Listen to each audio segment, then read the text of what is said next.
If you would like to use Canva, you can of course make your own Canva presentation from scratch. You can use a template that they provide. I have created one for you about a different country in winter celebration. When you click on that Canva presentation link, it's going to seem like, why would I want Miss Nasworth? Well, it's so that you can actually redesign. So you can use the same template for a new design. You're not going to edit my template. You're going to use the template for a new design, for your design. When you do that, it's going to give you a copy of my template. See how it says copy of Icelandic Christmas? First thing you want to do is go change that so that you can find your own. This one is going to be about Christmas in Italy. So make sure you change it so that you know what it's about. And the reason I gave you a template is so that you don't have to create everything on your own. You can use what I have and then make it your own. So instead of Icelandic Christmas, I'm going to retitle this Christmas in Italy. And notice I just clicked on the box, the text box, and I made a change. If I don't like that font, I can always click right here, and it will give me a whole bunch of other fonts I can choose from. Like let's say I want to choose that font, and now I need to make it smaller. So I can adjust the font size. I can adjust the font color. Maybe I want it to be yellow. Obviously, Christmas in Italy, I probably don't want to use this Icelandic picture. When I click on the picture, I can change the picture. I can delete the picture, and now I've got just a weird background. I can come over here to the left, and I can either choose apps, which will show photos, and once you've used it, the app will store down here at the bottom. So I can search Canva's free library. That means copyright free. You won't get in trouble for using it. And I'm going to type in Christmas in Italy. And I'm going, oh, I love this picture of the Colosseum with the Christmas tree in the front. So I'm going to choose that.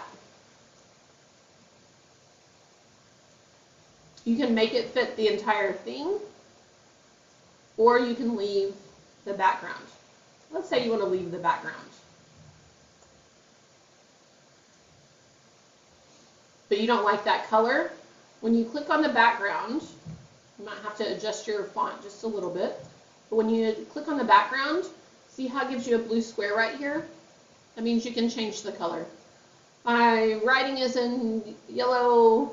What if I chose red? And then I can just click back and fix my font. So Christmas in Italy, that's my first slide. When I go to my second slide, I can just change the text to fit what I want. Again, I can change the background color. Maybe I want yellow this time. And I can change the picture. I can do all of those. I'm going to do that on all these slides. You don't have to create the slide. You can just go make changes to it to fit what you need. This template is sort of like a guide. Let's say you want to get a little fancy, maybe earn some extra credit. There are a couple of things you can do to earn some extra credit. One, you can add some music. If you go into apps,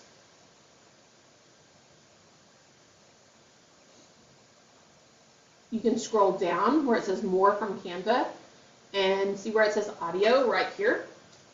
You can click on that. And there's popular music, there's happy music, there's pop music. I'm going to search to see if they have any Christmas music. All of this music is copyright free. You're not going to get in trouble for using it.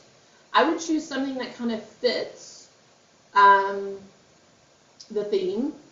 Since I'm doing Christmas in Italy, any Christmas music might work. But I'm going to see if there's any sort of Italian Christmas music. Ooh. So now I've got some music. If I click on it,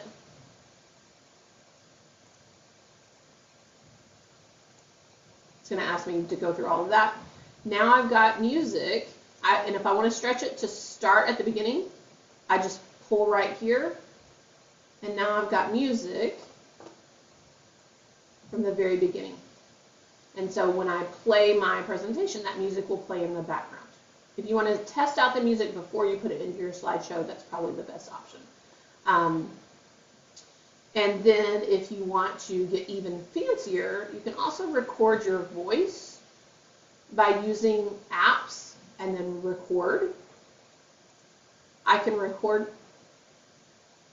what's going to pull up right here, and I can record using this button. It's not going to let me record right now because I'm recording on a different app. Oh, maybe it will. It'll put my face here. If I don't want my face on camera, I can turn that off so that there's no face on camera.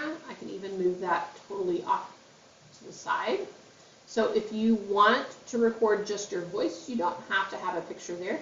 And then when I hit record, it'll give me a countdown. My project is all about Christmas in Italy. I hope you enjoy my project about Christmas in Italy. In Italy, these are the things they eat for Christmas. And I would just go on and on, narrating each slide as they go through.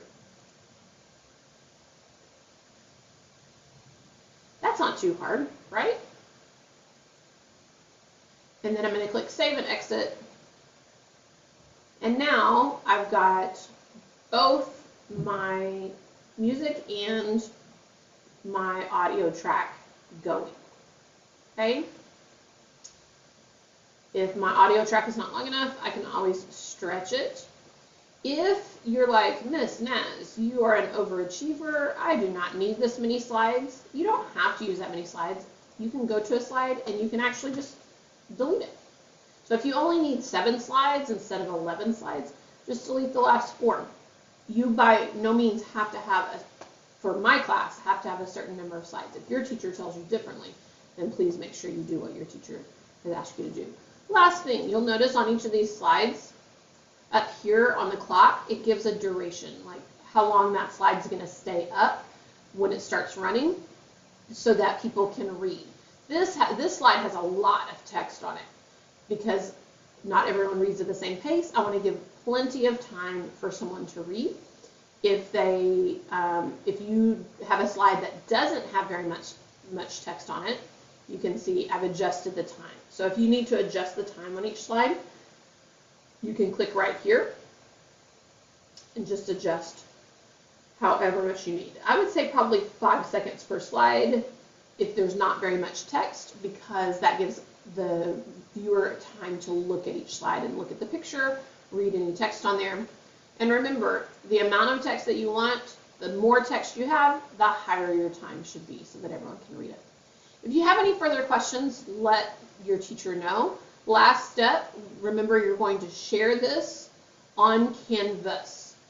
First thing you need to do when you share, right here, you need to make sure you've changed it from only you can access to anyone in Arlington ISD.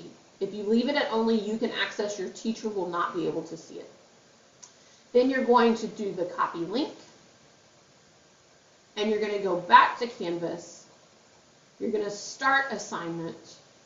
You're going to paste your link that you just copied, and then you're going to submit. Once you've done that, you're totally through. Let your teacher know when you've turned it in so that they can check to make sure it's submitted correctly. Again, if you have any other questions, make sure to see your teacher as soon as possible.